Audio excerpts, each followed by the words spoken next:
Okay, and now we're going to work on question number 31, and it says, which of the following salt solutions will be acidic? So let's take a look at our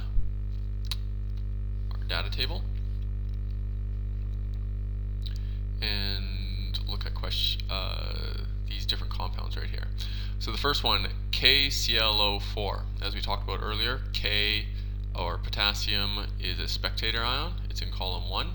ClO4 is also a spectator ion because it is the anion of a strong acid.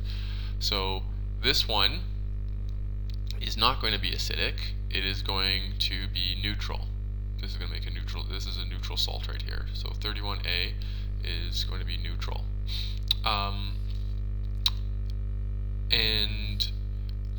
Let's go down to the last one here. Na, that's a spectator ion, and C2O4. If we go find it, there it is right there. C2O4 is a base. So if this is put into water, this is a spectator ion again, so it's going to do nothing. And C2O4 is going to combine with water and make OH minus and H and C2O4. Since this makes OH minus, this is going to be a base. That one right there. Okay, as we said earlier, this is going to be neutral because this is a spectator ion and this is also another spectator ion. Now, so we know it's going to be between these two right here. So let's take a look at NH4Br. So Br is right there, and so this is a spectator ion. Now NH4 is, I'm going to have to, where's NH4 now? I think it's a little bit further down. There it is.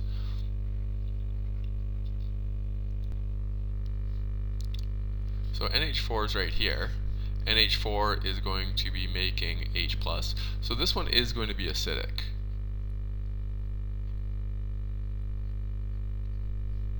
Again, neutral.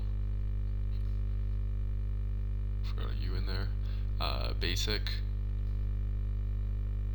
Right, base in blue. Basic. Now HCO3. This is a funny one, because HCO3 is an acid and it's also a base.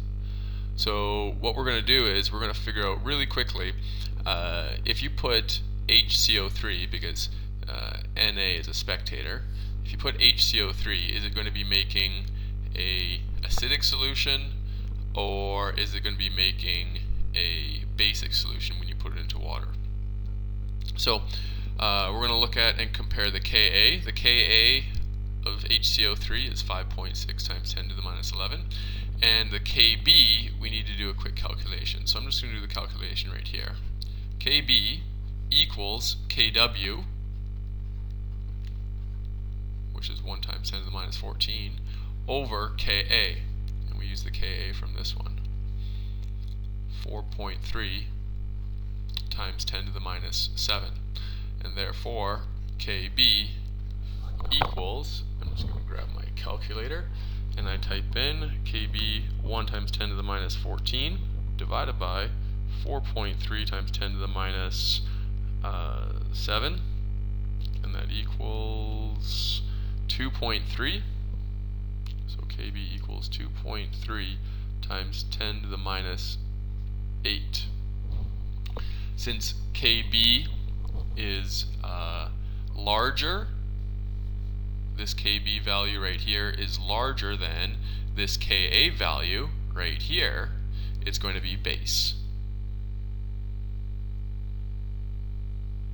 So again, which one's going to be making an acidic solution? Neutral, acid, base, base. So our answer is 31. Sorry, this is base. So sorry, our it's going to be made 31B. This is going to be making our acidic solution. Okay? Let's move on.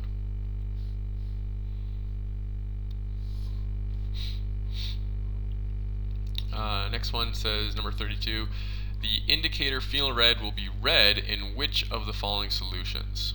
So, phenol red. Let's take a look at where is phenol red. Phenol red, there it is.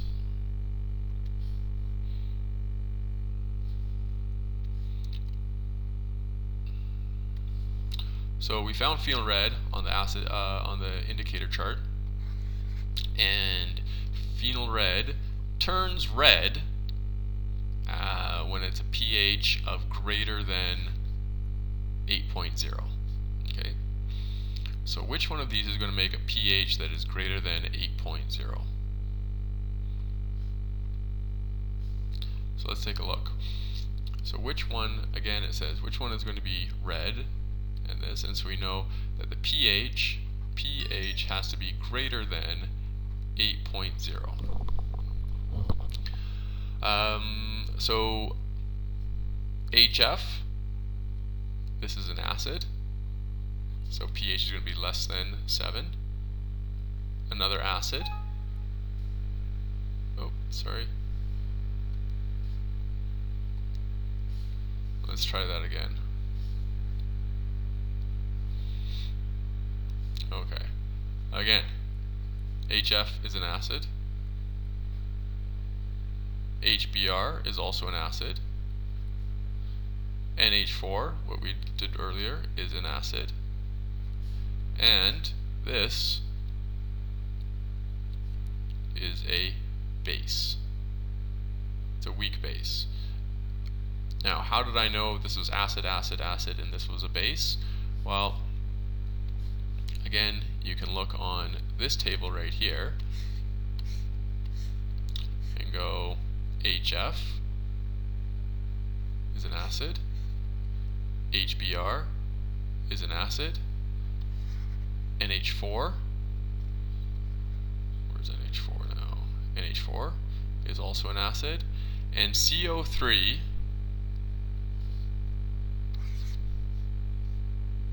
is on the base side. Okay, these are spectators. Okay, so CO3 is on the base side.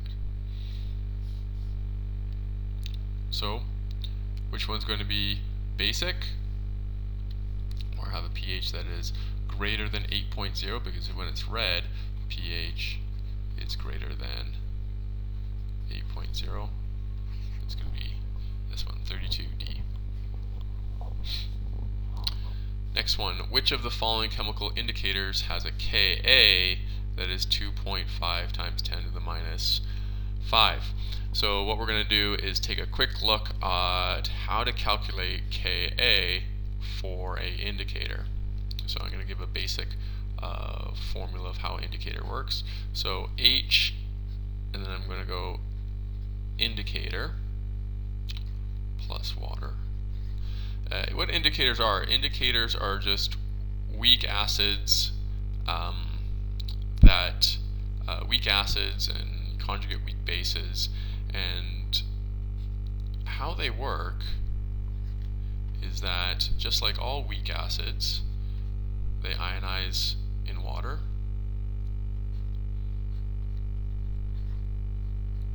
Just like this. So, okay, so H indicator plus water forms indicator minus plus H3O plus. And why they're chemical indicators, or like acid-base indicators, is that the H indicator, or the conjugate acid of this, is a different color than its conjugate base. So HF and F minus, these are also a weak acid and its conjugate weak base, but they're the same color. What makes these interesting is that these are different colors, and we can use them to as indicators and indicate pH. So which of the following chemical indicators has a Ka that is 2.5 times 10 to the minus 5? Now, say if something was yellow and it changes to red. Well, a mixture of yellow and red is orange. And what that means is it's half yellow and half red. So for example, let's imagine that at equilibrium, so I'm just going to write equilibrium right here, that this concentration of H indicator is, say, 0.5 molar, just to make numbers easy, 0.5 molar.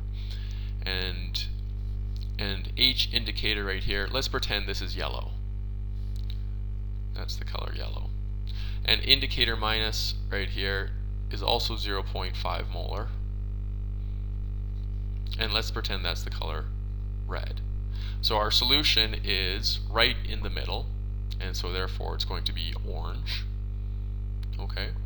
And if I was to make a Ka expression, Ka would equal the concentration of indicator minus times the concentration of H3O plus divided by the concentration of H indicator. Since indicator minus and H indicator are the exact same concentration, Ka just simply equals the concentration of H3O plus. Okay? And it's only Ka only equals the concentration of H3O plus when it is a mixture of these two colors. So not when it's yellow and not when it's red, but when it's a mixture of yellow and red, or in other words, orange. That is when Ka equals H3O plus. So what we have to find is the Ka's of all these and figure out which one is correct. Or what we can simply do is take this number and find the pKa. Okay? So, in other words, put it on a logarithmic scale. So I'm going to find the pKa, or in other words, take this number, I'll circle it in blue, and put this on a logarithmic scale. So I'm going to do the negative log of 2.5 times 10 to the minus 5. And that's going to give me my pKa. Or in other words, it gives me the pKa equals the pH of when it changes color, or it gives me the pH of the what is called sometimes the transition point, when it is transitioning between yellow and red, or in other words when it's orange. So the transition point. So we're going to calculate pKa, and I'll write it right here. pKa equals the negative log, so typing in my calculator, negative log of 2.5 times 10 to the minus 5, close bracket, equals, and I got the answer 4.60. Okay, this is 2 sig figs, and this is going to be 2 sig figs. So my pKa, or the transition point, when it's half of one color and half of the other color, is at 4.6. Okay, so I'm going to memorize that number, 4.6, and open up this thing right here.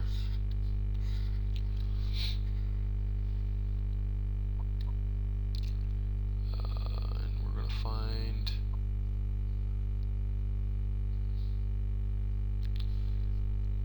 these right here. So I'm looking for something that has 4.6 in it. So right away, I can kind of see a few of these things right here. So so I'm looking with something that is a pKa. Let me write it right here again. pKa that is 4.60. Okay, so methyl orange changes from between 3.2 and 4.4. So no, I'm looking for 4.60. So methyl orange is not it. Phenolphthalein is way too high. I'm looking for in the middle. I want it to be 4.60. Thienolphthalein, again, also way too high. Rhomb crystal green, 4.6 is right in the middle right here.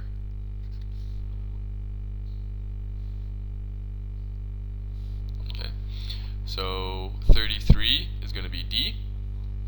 Now, at 4.6, it is going to be half yellow and half blue. So if you're really using this indicator, what color is it going to be? It's going to be half yellow, half blue. It is going to be a green color.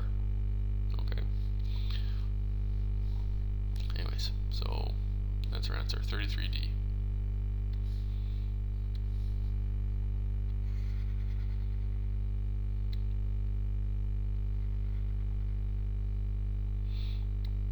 Okay, let's go on to number 34, and it says at a certain point in a strong acid, strong base titration, the moles of H plus are equal to the moles of OH minus. This is the definition of, so it's a definition question.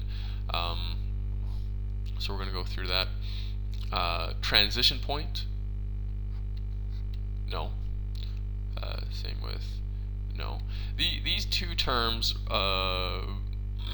these terms mean when an indicator is, so transition point means when an indicator is changing color. Indicator changing from one color to the next. Same with this. You can call it transition point or end point. Okay? And again, if it's transitioning from blue to yellow, then what that means is that the transition point is going to be green. It's transitioning from blue to yellow. Or if it's changing from red to yellow, the transition point, the color for the transition point is going to be orange, halfway in between red and yellow. And that's also, you can call it transition point or sometimes the end point. Yeah.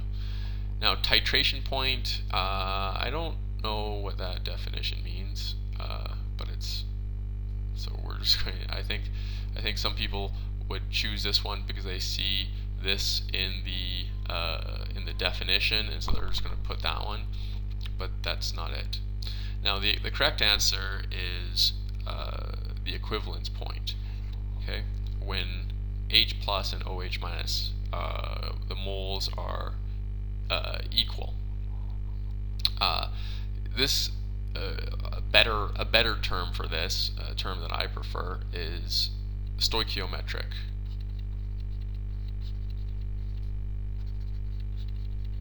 Stoichiometric equivalence point, or the stoichiometric point.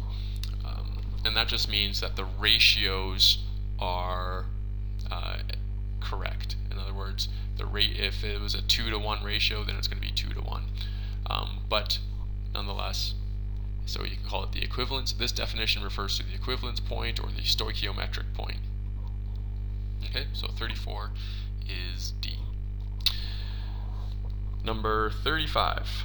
So it says a 25 ml sample of H2SO4 is titrated with 15 ml of 0.5 molar NaOH. What is the concentration of H2SO4? First, let's write a quick formula that says something like this: H2SO4 plus NaOH makes water, and Na2 H2SO4.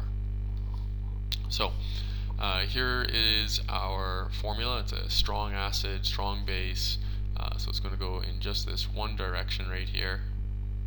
And yeah. Now what we have to do is we have to balance this reaction. So we have Na2SO4. I think I need 2 right here. And so now I have 1, 2, 3, 4 hydrogens and 2 oxygens, so I need a 2 right there.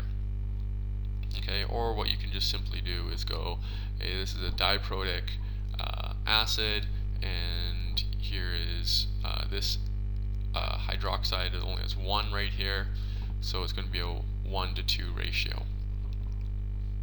Okay, now what we need to do is we need to figure out how many moles of NaOH was used. So I'm going to go 0.5, so I'm going to do a little stoichiometry, 0.50 moles per liter of NaOH. I'm just going to write NaOH beside it, helps me think. I'm going to change this into moles, so times 0.0155 liters. That's how many liters of this concentration. Now when I multiply these together, my liters is going to cancel, and I'm left with moles of NaOH. Okay. Now at my equivalence point, or my stoichiometric point after I titrate it, what I need to convert my NaOH into moles of H2SO4. So I'm going to refer back to the formula I just wrote right here, and I'm going to go 2 NaOH is equal to that of 1 H2SO4. Okay, it's a 1 to 2 ratio. Now after I do this, my NaOH is going to cancel right here, and I'm now left with moles of H2SO4. I don't want moles of H2SO4, I want to know concentration. So I have moles, and I'm going to divide this by, all of this divided by, because this is moles now of H2SO4, I'm going to divide by my liters.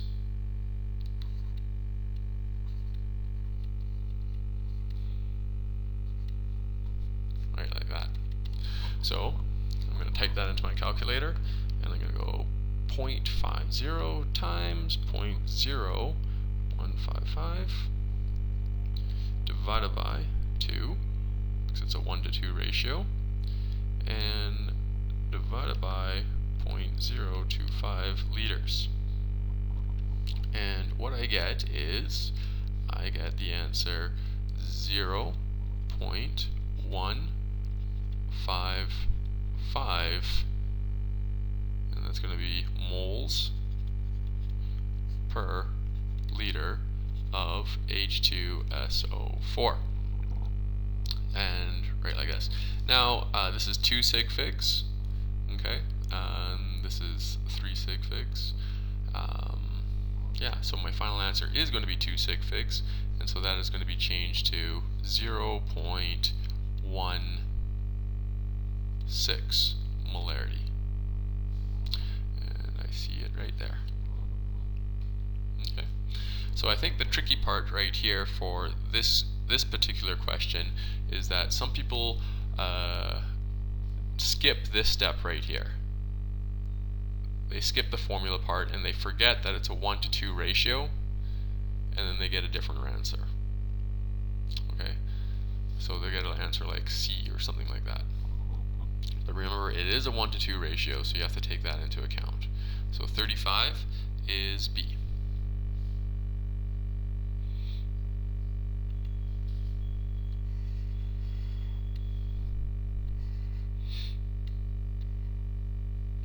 Okay, next question. It says, what is the complete ionic equation for the neutralization of these two things right here? So let's take a look at it. so it says complete ionic equation. So first is that you have to complete ionic equation means you have to show all of the ions. Okay, these two don't show all of the ions. Now, these two do show all the ions, so we know that it's going to be one of these two. Before we move on, I'm going to just pull up this chem table. Just move it a little bit. So we're dealing with some strong acids and strong bases right here. But what I want to take a look at is this right here. Let me see, right here, there it is.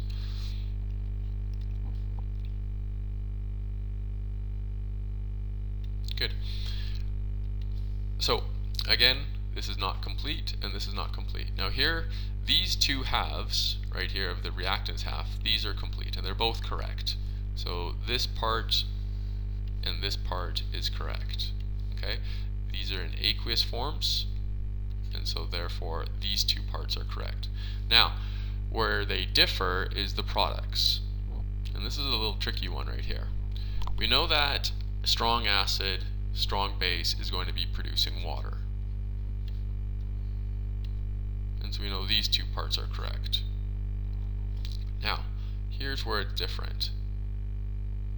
Okay, so this one says that it's making Sr ion and SO4 2- ion, and this one is saying it's making a solid.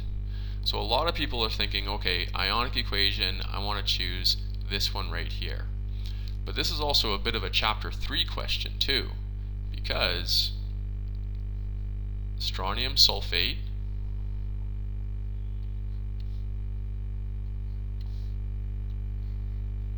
is low solubility and is going to form a precipitate. It's going to form a precipitate that's solid. Okay, so it's a little bit tricky,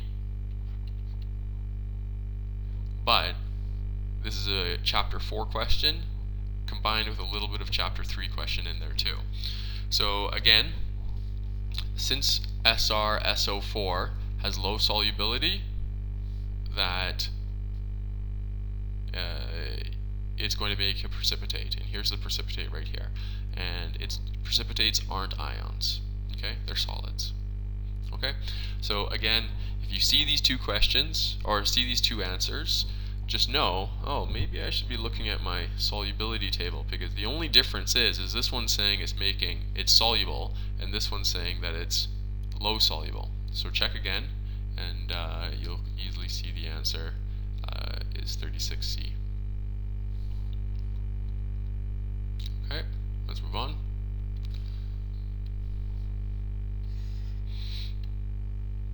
And last question for chapter 4. It's a long chapter, but it says carbon dioxide gas is in the atmosphere and dissolves in normal rainwater. This causes normal rainwater to, well, let's take a quick look at our table just to be extra thorough.